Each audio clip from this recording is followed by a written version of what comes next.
আমার বার্থডে মানে birthday blast, but এবার আমার বার্থডে নিয়ে তেমন কোনো স্পেশালি প্ল্যান ছিল না, because of out of country যাওয়ার কথা ছিল স্পেশালি বার্থডে সেলিব্রেট করার জন্য, বাট সামহাও যাওয়ার হয়নি। তাই সিম্পলের মধ্যে একটা গর্জিয়াস বার্থডে পার্টি করা হলো।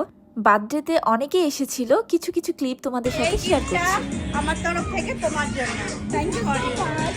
ওকে, I am so lucky to have you as my friend. Hope your birthday celebration.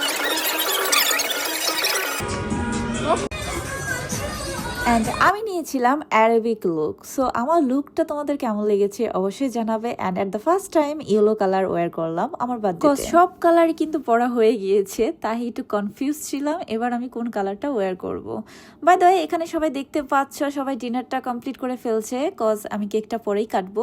And C সবাই অনেক এনজয় করছিল, মিউজিক শুনছিল, যার যার মতো ফটোগ্রাফি করছিল। অ্যান্ড সি আমি তো এখানে ফটোশুট নিয়ে অনেক বেশি বিজি ছিলাম। 3টা বার্থডে কেক পেয়ে গেলাম গিফট।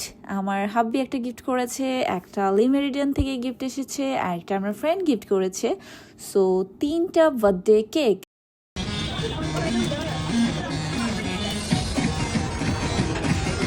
অনেকগুলো ফ্লাওয়ার বুকে পেয়েছি, অল আর rose and different different colour. So thank you so much all my friends এত সুন্দর সুন্দর ফ্লাওয়ার বুকে গিফট করার জন্য। অল ফটোশুট ডান করে আমি আমার কেকটা এখন আমি কেটে ফেলছি। সো ইয়েস, আমার বার্থডে কেক কাটাও ডান। অ্যান্ড সবাই আমি কেক কাটছিলাম, সবাই দাঁড়িয়ে দাঁড়িয়ে এনজয় করছিল, দেখছিল। So yes,